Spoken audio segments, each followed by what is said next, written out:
Hey, dapat BTR जायाखै, still not yet BTR. Soर बुंदों BTR, जाय leaderफ्रा BTR बुंदों, BTR बुंग्रा leaderफ्रा लाजिनांगौ, still not yet BTR. रुपजित खुरमि BJP नि बिथाङा BTC-खौ दखल खालामनो नागिरदों, दखल खालामफैलाय हायोबा चेलेन्ज खालामनानै बुङो। सोर बायदि जोंनि सुथ्रुआ BTC-खौ दखल खालामग्रा जों नायगोन जोंनि सिङाव आवगायबो हिम्मत दङब्ला। एक्स भलन्टियार फोर्स अर्गानाइजेशना फैगौ इलेक्शनाव गासै रायजो राजाखौ आरो जोंनि एक्स भलन्टियार फोर्स अर्गानाइजेशननि जेसेबां मेम्बार दोलो दङ बिथांमोनखौ जों खावलायनो नागिरदों। फैगौ इलेक्शनाव जोङो डाइरेक्ट इनडाइरेक्टनो इउपिपिएलखौ नङा बिपिएफखौ जों सापर्ट होबाय। दुलाराय बर' रायजो राजा नोंथांमोननिसिम आरो निउस नायगिरि नोंथांमोननिसिम बयनिसिमबो खुलुमनाय थाबाय। आं बे मिडियानि गेजेरजों आं दुलाराय बर' रायजो राजा नोंथांमोनखौ बेखौनो खावलायनो सानदों। जोङो दुलाराय दरं जिल्ला एक्स भलन्टियार फोर्सआ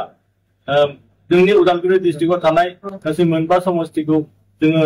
नायबिजिरबाय आरो जोङो सिरि सिरि जों बहुत नायबिजिरदों। जों नुदों दे गासै बर' रायजो राजा दुलाराय गासैबो दल संगठन आरो गासैबो बर' रायजो राजाफ्रा दलफोरखौ टेग खालामनानै गासैबो रायजो राजाफोरा बिपिएफ जों गासैबो जइन जाजोब्बाय आरो बिपिएफनि सरकार फैनायखौनो गासैबो दुलाराय रायजो राजाफ्रा खोब हास्थायदों। बेनिखायनो आं बेखौनो खावलायनो सानदों जों गासैबो बर' रायजोनि मोजांनि थाखाय हारि माहारि जौगानायनि थाखाय जों थारैनो बिपिएफ सरकारखौनो लाबोफिननांगोन आरो बिपिएफ सरकार जायागौमानि जों बर' हारिया जौगानायाव जेब्लाबो उन जागोन। मानोना जाय सरकारा रानिं जाय सरकारा अर्थात इउपिपिएल सरकारा 5 बोसोरनि उनावबो दिनैसिमबो जेबो मावनो हायाखै आरो जेबो मोनसे खामानि मावनो हायाखै आरो बिथांमोन बायदि सरकारखौ जों लाखिबाय थानाया जोंनि थाखाय गाहाम जानाय नङा। बेनि थाखायनो जोङो गोदान बिपिएफ सरकारखौनो लाबोफिननांगोन जेराव बिथांमोनहा बुंनो नागिरो जे 17 बोसोराव बिपिएफ सरकारा मा लाबोखो मा मावखो बिथांमोनहा बेखौल'सो खालि बुंनो नागिरो आरो बुंनो नाजायो। जे लामाजों बिथांमोना साइलेन्ट बजाय गारि खारहोदों, जाय लामाजों बिथांमोनहा गारि सिबलाबाय थादों, जि न'आवहा जिरायनानै बिसोर पार्लामेन्ट खालामदों, जि न'आवहा जिरायनानै बिसोर मिटिं खालामदों, बेफोरनि अनगायैबो गोबां स्कुल कलेज बिनि अनगायैबो गोबां लामाफोर अनेकथा मावनानैबो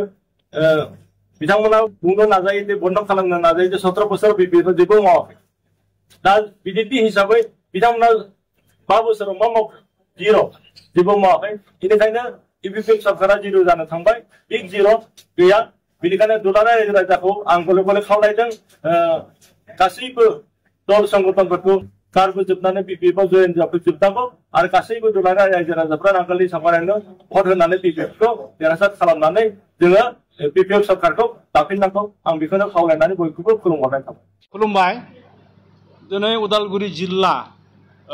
भलन्टियार फोर्स अर्गानाइजेशना माखासे गोनां फैगौ इलेक्शननि सोमोन्दै रायलायनाय दंमोन। बेयाव जोङो मोनसे डिसिसन लाबाय मा जाय पलिटिकेल हान्जाया बिटिसि एरियायाव मोजां एक्टिभिटिस खालामगोन, डेभेलपमेन्टनि खामानि मावनो हागोन, जेबो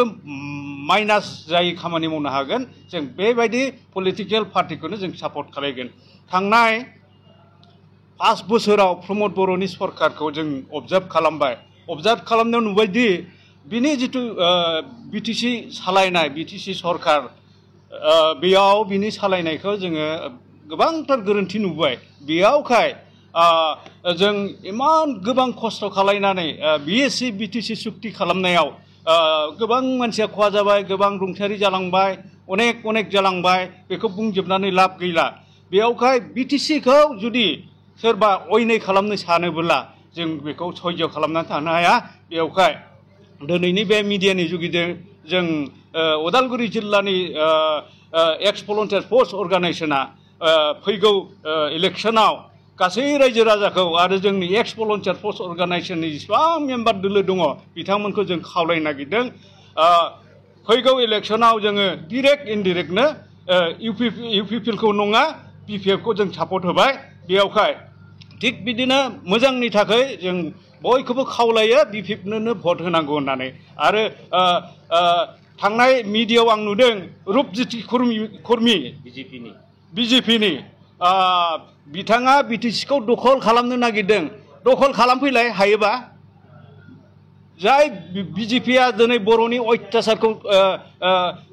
षड़यन्त्र खालामनानै धंस खालामनो नागिरदों बिटिसि एरियाखौ बर'फोरखौ बेयाव बिटिसि एरियायाव थानाय गासै रायजो राजाखौ बेखौ जों सह्य खालामनो हायाखै आरो जों चेलेन्ज खालामनानै बुङो सोरबादि जोंनि सुथ्रुआ बिटिसिखौ दखल खालामग्रा जों नायगोन जोंनि सिङाव आवगायबो हिम्मत दङब्ला आं बेखौनो बुंनानै बिथांखौ वार्निं होयो जाहाथे पुनराय आरो बे सोदोबखौ दा बाहायनो नाङा बिटिसिया भारत सरकारनि एकआव मोनसे एकर्ड जानाय बुस्थु बिटिसिनो बोसोराव 500 कोटी भारत सरकारा हरो दा बियो बे खेत्रआव बिटिसिनि अथरिटिफ्रानो अल इन अल बेयाव हेमन्त बिश्व शर्माया बेखौ बुंनांगौनि जेबो अधिकार गैया बे 5 बोसोरनि गेजेराव प्रमद बर'आ गोबां मिसइउज खालामदों भारत सरकार आरो आसाम सरकारा बिटिसियाव जि पेकेज फैयो बेखौ हरो बेखौ इउटिलाइज खालामनो रोङाखै टाइमलि जायनि खारनाव फैखानाय फैसाबो माखासे थांफिनलायनाय जायो जों बेखौ गोख्रोंनो सोंखारिदों जाहाथे पुनराय जाय सरकारानो दाफैथों बेफोरबादि दाजा जों बेखौ अनुरोध खालामो हाया बिनि एक्टिभिटिसखौ नायनानै जों अबजार्भ खालामनानै मोनदों बेहा गभर्नमेन्ट सालायनायनि जेबो क्वालिटियानो गैया जयगथा नङा बियो बेबायदि मानसिखौ जों बोरै बिटिसियाव सिट बानायनो गोसो जानो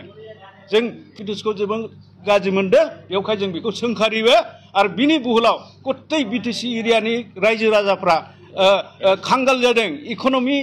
ग्रथआ ल' फैदों डाउनफलाव फैबाय कुनु ठिकादारफ्रा बिल मोनाखै बिल मोनैयाव जायनि खारनाव रावनिबो आखायाव फैसा आमदानि गैया बेवहाय बे जोबोद दुखुनांथावना बेहा आं सानदों बे आंनि नुनायाव आंनि अबजारभेशनाव बे पलिटिकेल एडभाइजारबो गैया इकनमि एडभाइजारबो गैया टेक्निकेल गाइडेन्सबो गैया हारसिं गभर्नमेन्ट सालायो बोरै हारसिं गभर्नमेन्ट सालायनो हागोन नंगौ जों नुनाय मथे बियो गोबां साप्लायानो जा जिखुनु टिका बायदिसिना कन्ट्रेक्टनि खामानियानो जा कुनु बिटिसिनि लकेल मानसिफोरखौ मोननाय नुवाखै आरो जाय आगोलनि ठिकादार फुराना ठिकादारफोर बिसोरनि पेन्डिं बिलखौबो बि होनो हायाखै बेवहाय बियो माखासे लालसनि थाखाय माखासे कारापसन खालामनो थाखाय रावबो मोनथियै बादि आउटनि ठिकादारफोरनोसो खामानिखौ होगासिनो दङ बेखौ जों नुनो मोन्दों जों बेखौ सोंखारियो बिदि दाखालामथों आं बेखौ दहायनो बुंदों बेहा गभर्नमेन्ट सालायनायनि जेबो केपासिटि गैया जायनि खारनाव बेफोर इनडिसिप्लिना जादों नंगौ बियो दोनखोमानायनि मेन खारनानो बे अकस्मात महानिफ्राय इमान प्रपार्टि जाखो बेहा दिनै बिनि केलेंकारिखौ रायजो राजाया नुगोन बेवहाय बेखौ गिनानै बियो बे माखासे प्रपार्टिखौ श' खालामनो थाङाखैमोन खिन्थु दिनै दायो नुजाबाय बिनि दोनखोमानाय प्रपार्टिफ्रा बेवहाय बियो आयेन मथे दन्दनि जानांगौ आरो बेखौ इमिडियेट नमिनेसन माबानायखौ रिजेक्ट खालामना होनांगौ जों दाबि दैखांगोन इलेक्सन बायग्रोथों बायनायनि उनाव जों दाबि दैखांगोन आरो बिनि एगेन्स्टआव तदन्तनि मोनसे जों डिमान्ड होगोन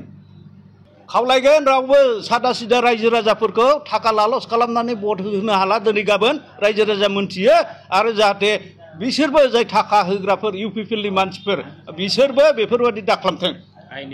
बेरेखा जायो बियो बेबायदि मानसिया मावखाया कुनु फुर्तिबो मालायनि मोजां एरियानि डेभेलपमेन्टनि थाखाय मोजां सिन्था खालामा बिटिसिनि आपग्रेडनि जेबो सिन्था खालामा खालि इन्डिभिजुअल गावनि बेनिफिट्सल' बिनि मेन्टेलिटिया बेफोरबायदि मानसिफोरनि मेन्टेलिटिया अयन' जेबो मोजां सिन्था खालामनो हाया बिसोरो दाबो बिटिआर जायाखै स्टिल नट येट बिटिआर सोर बुंदों बिटिआर जाय लिडारफ्रा बिटिआर बुंदों बिटिआर बुंग्रा लिडारफ्रा लाजिनांगौ स्टिल नट येट बिटिआर जानोब्ला बे एमअइउ मेमोरेन्डाम अफ आन्डारस्टेन्डिं बिटिआरआ बेबायदि जानांगौ अनलि ड्राफ्टिं बेबो माखासे फर्मेलिटिस दङ बे एमअइउआ दिसपुर पार्लामेन्टआव एसेम्ब्लियाव बिल पास जानांगौ जायाखै राज्यसभायाव जानांगौ जायाखै दिल्ली पार्लामेन्टआव बिल पास जानांगौ जायाखै राष्ट्रपतिया कनसेन्ट होनांगौ होआखै दासिमबो जायाखै खालि ड्राफ्टिंल' अनलि अयन' जेबो गैया बिटिआर जेबो जायाखै नाटक बे हिमन्त बिश्व शर्मा मा बुंबानो जागोन नामा प्रमद बर' बुंबानो जागोन नामा आयेनगत भारत संबिधाना मा बुङो बे मथे जुदि फर्मेलिटिसिम थाङाबा बे मिसा दिनै सनितपुरसिम आप टु बिश्वनाथ सारियालिसिम हेन टेन बुंलाबायबा थाबा जाया नङाना according to भारत संबिधानाव मा दङ बे मथे आवगायलांनांगोन होमबासो ना बे जागोन बा खुगाजों गाबोन माबा दिसपुर सेक्रेटारियेटआबो माबाव उदालगुरियाव इस्टाब्लिश जासिगोन उमुगा हेन जासिगोन बिदि बुंबानोथ' जाया नङाना